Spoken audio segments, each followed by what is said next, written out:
Vamos lembrar agora um pouquinho sobre a Operação Lava Jato. Desde o início, há quase 2 anos, a Lava Jato já prendeu quase 110 pessoas. A reportagem é de Ana Zimmermann, de Curitiba.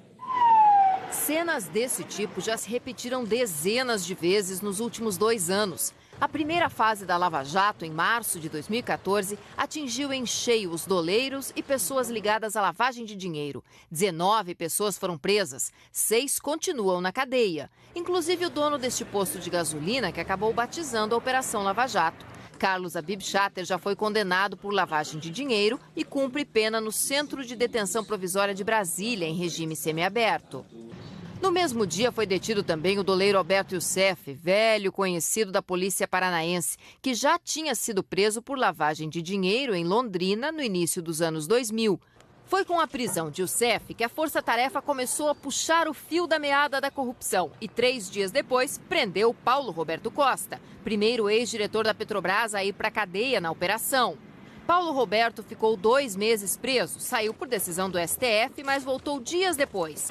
Por causa do acordo de delação premiada, hoje está no Rio de Janeiro com tornozeleira eletrônica. Precisa permanecer em casa à noite nos fins de semana e esta restrição acaba em outubro. A Polícia Federal desvendou uma engrenagem montada para desviar dinheiro da Petrobras. Os investigadores juntaram as peças e descobriram que diretores da estatal cobravam propina de empreiteiras em troca de contratos. As empreiteiras formaram um clube para definir qual delas venceria cada licitação. O dinheiro resultado de obras superfaturadas passava pela mão de operadores financeiros, mas tinha como destino final políticos e partidos. De fato, o grande salto que deu corpo à investigação foi a partir do momento que se identificou a movimentação de recursos fruto de corrupção dentro da Petrobras. Seguindo esta linha de investigação, a polícia prendeu em novembro de 2014 mais 25 pessoas. Entre elas, Fernando Baiano, apontado como operador do PMDB. Baiano ficou 1 ano na cadeia, fez delação premiada e hoje está em prisão domiciliar no Rio de Janeiro. Naquela fase da operação também foram presos grandes empreiteiros, como Ricardo Pessoa, da UTC, Léo Pinheiro, da OAS, Gerson Almada, da Engevix, Dalton Avancini, da Camargo Correia, Dario de Queiroz Galvão, da Galvão Engenharia e Sérgio Cunha Mendes, da Mendes Júnior. Sérgio gostava de musculação, né, para se manter em forma. E ele organizava, na época, a partir da 7ª fase, os empreiteiros da 7ª fase, a atividade física deles. Na maioria dos presos aqui, que ficaram na carceragem e no momento que saíram, alguns deles chegaram a sair em condições físicas melhores do que as que entraram. Emagreceram, pararam de fumar, beber, esse tipo de coisa.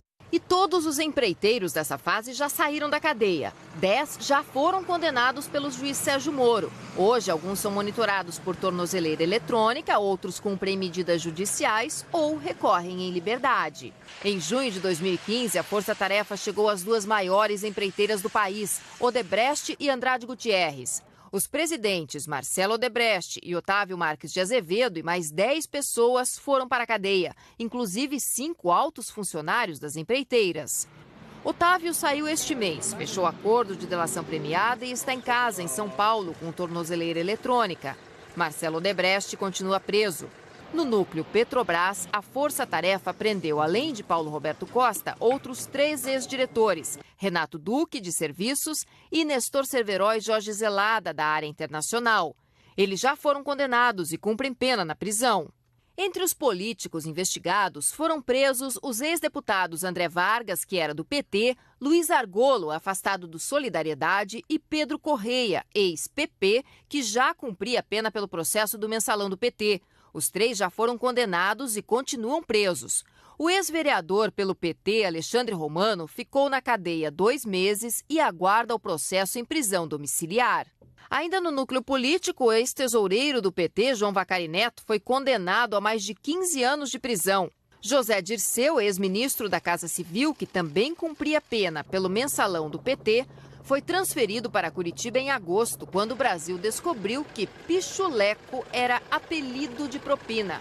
Dirceu continua atrás das grades. A Polícia Federal também prendeu o líder do governo no Senado, Delcídio do Amaral. Foi a primeira vez que um senador foi detido no exercício do mandato. Delcídio é investigado por atrapalhar o trabalho da Força Tarefa. Ele ficou quase 2 meses na cadeia. Foi libertado no dia 19 de fevereiro. Em novembro, o pecuarista José Carlos Bunlai, amigo do ex-presidente Lula, foi preso e confessou ter intermediado um empréstimo milionário para o PT. Bunlai continua na cadeia. Em 2016, a Lava Jato prendeu 4 pessoas ligadas a empresas suspeitas de lavar dinheiro no exterior. A investigação chegou também a um edifício em Guarujá, litoral de São Paulo. A polícia acredita que alguns apartamentos tenham sido usados para pagamento de propina e que a OAS tenha reformado um triplex para o ex-presidente Lula. O juiz Sérgio Moro já condenou 62 réus. Sem contar essa nova fase deflagrada hoje, a operação prendeu 106 pessoas. 48 vivem com algum tipo de restrição de liberdade.